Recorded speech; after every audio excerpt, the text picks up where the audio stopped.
बाळासाहेबांची वळवळ बंद झाली पाहिजे म्हणून त्या महाराष्ट्रावर भगवा फडकवला, एक लक्षात घ्या. म्हणून त्या महाराष्ट्रावर भगवा फडकवला.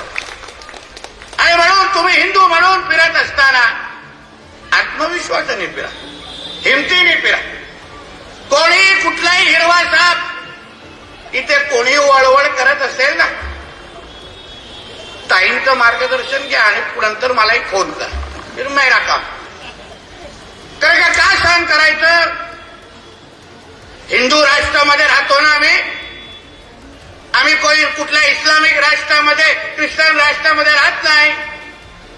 ज्या देशामध्ये 90% हिंदू राहतात त्याला आम्ही हिंदू राष्ट्र म्हणतो, हिंदू राष्ट्र म्हणतो. आम्हाला कोणाची सर्टिफिकेटची गरज नाही.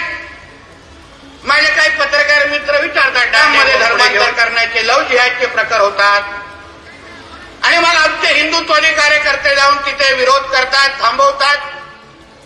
आता तर मला सांगितलं काही लोक घरवापसी पण करायला तयार झालेले आहे. मला कधीतरी एक प्रश्न इकडचा हिंदू समाजाला विचारायचो, कधी तुम्ही ऐकलंय का कुठला मुसलमान स्वतःहून जाऊन हिंदुत्व स्वीकारतोय, हिंदू धर्म स्वीकारतोय? कधी ऐकलंय? कधी ऐकलं? त्या लोकांना गरिबी नाही, त्यांच्या घरामध्ये कोण आजारी पडत नाही, त्या लोकांना पोट दुखत नाही. हे नालायक प्रत्येक गोष्टीमध्ये जिहाद करतात.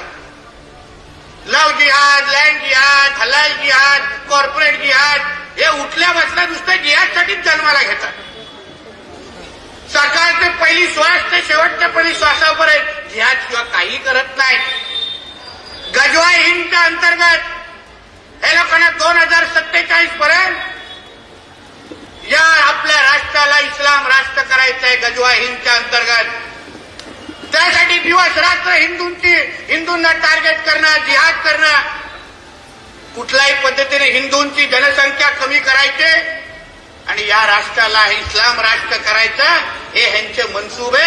हिंदू एकत्र येऊनच आपण हाणून पाडू शकतो, हा संदेश तुम्ही या हिंदू संमेलनाच्या माध्यमातून घेऊन गेलं पाहिजे. नाहीतर ह्याची वळवळ अगर आपणच थांबू शकलो नाही तर उद्या अगर आपल्या अंगावर हे लोक हे संख्येने अगर जास्त वाढले तर तुम्हाला तुमच्या घरातली पण पूजा उद्या करायला देणार नाही. हे लक्षात ठेवून या भूमिका लक्षात घ्या.